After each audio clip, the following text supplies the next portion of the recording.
Good evening बच्चों। आज हम लोग अपने प्रमेय की श्रृंखला में अगला प्रमेय जो कि है लंब समद्विभाजक का प्रमेय वो हल करेंगे। लंब समद्विभाजक का प्रमेय क्या है और इसे कैसे हल करना है। तो लंब क्या होता है, हम छोटी क्लासों में जानते हैं कि अगर हमारी कोई भी रेखा है और रेखा को अगर हम लंब समद्विभाजित करते हैं, हमारी 6वीं क्लास में पूरा एक प्रकरण ही था लंब समद्विभाजक पर। तो अगर हम किसी रेखाखंड को लंब समद्विभाजित करते हैं तो वो रेखाखंड पर अगर कोई भी बिंदु होगा तो वो बिंदु हमारा क्या होगा, उस रेखाखंड के अंत बिंदुओं से समान दूरी पर स्थित होगा। ये हमारा है प्रमेय। इसका विलोम क्या होगा, विलोम इसका होगा कि अगर कोई रेखा दी गई है उस पर अगर कोई दूसरी रेखा खींची गई है, उस रेखा पर अगर कोई बिंदु है जो कि समान दूरी पर है उसके अंत बिंदुओं से, तो हमें क्या मिलेगा कि वो जो बिंदु होगा वो रेखाखंड के लंब समद्विभाजक पर स्थित होगा। ये हमको सिद्ध करना है। तो ये हमारा प्रमेय हो गया और उसका विलोम हो गया। तो चलिए हम लोग देखते हैं कि हमारा प्रमेय क्या है, जिसका नाम है लंब समद्विभाजक का प्रमेय। अब लंब समद्विभाजक का प्रमेय है हमारा, जिसका कथन है, इसको दो भागों में बांटा गया है, भाग 1 और भाग 2 आपकी किताब में। मगर भाग 1 मतलब कि प्रमेय हो गया और भाग 2 जो है वो इसका विलोम हो गया। तो मेरा प्रमेय है भाग 1, रेखाखंड के लंब समद्विभाजक पर स्थित प्रत्येक बिंदु उस रेखाखंड के अंत बिंदुओं से समान दूरी पर होते हैं। अब पहले हम देख लेते हैं अपनी आकृति से कि हमें क्या बोला गया है। एक रेखाखंड मैंने लिया है AB, जिस पर कि रेखा L जो है ये इसका लंब समद्विभाजक है। लंब समद्विभाजक मतलब लंब है, 90 अंश का कोण बना रही है। समद्विभाजक मतलब दो समान भागों में विभाजित कर रही, मतलब M जो है वो AB का मध्य बिंदु होगा। अब इसी रेखा L पर हमने एक बिंदु P लिया है। हमें सिद्ध करना है कि PA सर्वांग सम है PB से। मतलब रेखा L पर अगर हम कोई भी बिंदु लें, जैसे R लें, S लें, T लें, तो वो सबकी दूरी बिंदु A और B से समान होगी। ये हमको सिद्ध करना है। तो देखिए हम इसे कैसे सिद्ध करेंगे। अब तो ये हो गई हमारा दत्त और साध्य। क्या करना है, उसके लिए मैंने रचना की है कि रेख P और PB पहले खींच तो लें। तो हमने ये रेखा खींच ली, तो जिसके कारण हमको दो त्रिभुज मिल गया। अब ये दोनों त्रिभुज को अगर मैं किसी कसौटी से सर्वांगसम बता दूं तो मुझे ये भुजा अपने आप इसके सर्वांगसम मिल जाएगी।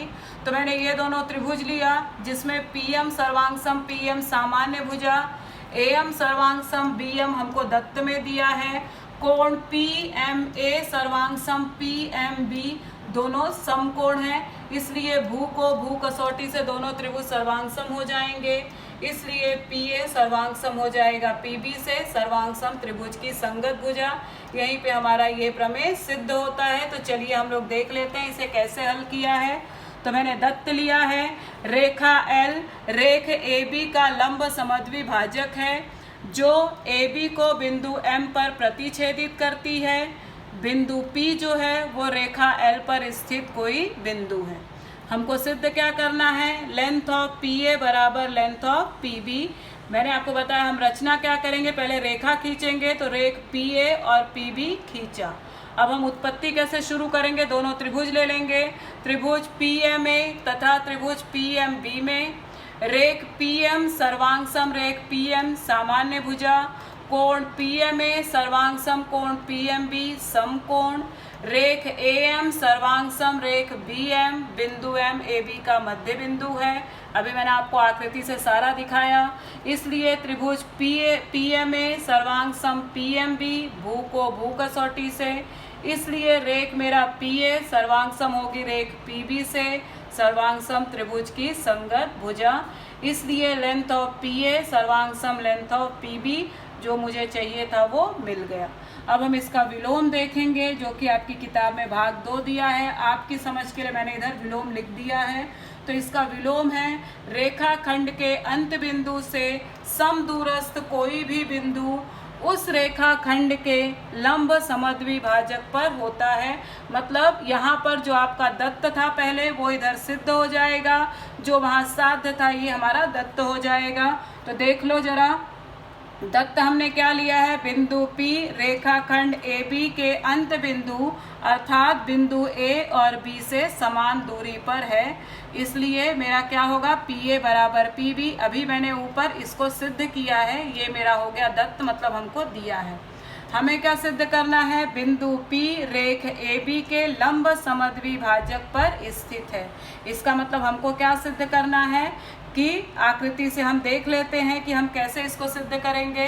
तो ये हमने आकृति ली है, आपकी पहले जैसी मैंने आकृति बनाई है कि आपको कंफ्यूजन ना हो।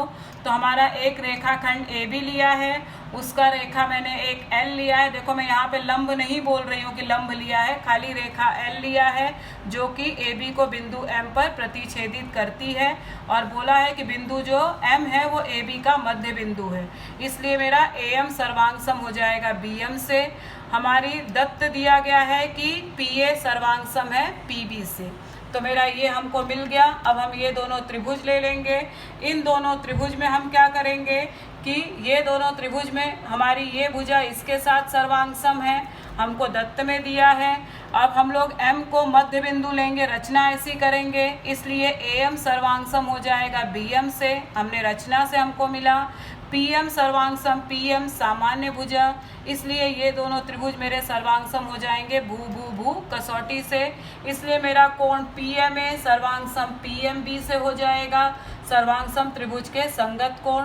मगर ये रैखिक युगल कोण है, इसलिए इनका योगफल 180 होगा। अगर योगफल 180 होगा तो एक का 90-90 हो जाएगा, क्योंकि दोनों सर्वांग सम है। तो ये हमको 90 मिल जाएगा। हमने रचना की है कि MAB का मध्य बिंदु है, इसका मतलब रेखा L पे बिंदु P पहले से स्थित है। तो हमारा क्या हो जाएगा कि ये मेरी जो रेखा L है वो AB का लंब समद्विभाजक है, ये हमारा सिद्ध हो जाएगा। मतलब बिंदु P AB के लंब समद्विभाजक पर स्थित है, L बोलो या P बोलो। तो ये हो गया हमारा। अब हम लोग देखते हैं कि हमने क्या किया है। मैंने आपको दत्त और साध्य बताया। हम रचना देखेंगे कि रेख AB का मध्य बिंदु M लो और रेख क्या करो, PM खींचो। अब हमारा दो त्रिभुज मिल गया। अभी आपको आकृति से समझाया मैंने।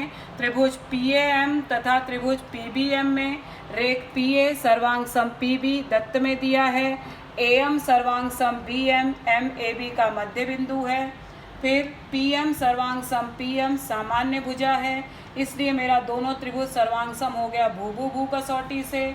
इसलिए कोण PMA सर्वांग सम PMB सर्वांग सम त्रिभुज के संगत कोण, समीकरण 1। फिर मैंने आपको बताया ये दोनों रैखिक युगल कोण है, तो वही हमने लिखा है, परंतु कोण PMA धन कोण PMB बराबर 180 अंश रैखिक युगल कोण। मगर ये दोनों सर्वांग सम है तो मैं इसकी जगह ये या इसकी जगह ये लिख सकती हूँ, इसलिए कोण PMA धन कोण PMA बराबर 180 समीकरण 1 से। अब दो कोण PMA हैं तो मैंने यहाँ लिखा है दो कोण PMA बराबर 180, इसलिए कोण PMA बराबर 180/2, 2 यहाँ गुणे में पक्षांतर होगा तो बटे में हो जाएगा, इसलिए कोण PMA बराबर 90 अंश। 90 अंश है इसका मतलब, इसलिए रेख PM लंब है AB पर, तथा हमको क्या दिया गया है, बिंदु M रेख AB का मध्य बिंदु है। हमने रचना ऐसी की, ये हमने सिद्ध किया है। तो इससे क्या सिद्ध होता है, रेख PM रेख AB के लंब समद्विभाजक पर स्थित है, इसलिए बिंदु जो P है रेख AB के लंब समद्विभाजक पर है। तो इस आधार पे हमने लंब समद्विभाजक का प्रमेय और उसका विलोम सिद्ध किया। धन्यवाद।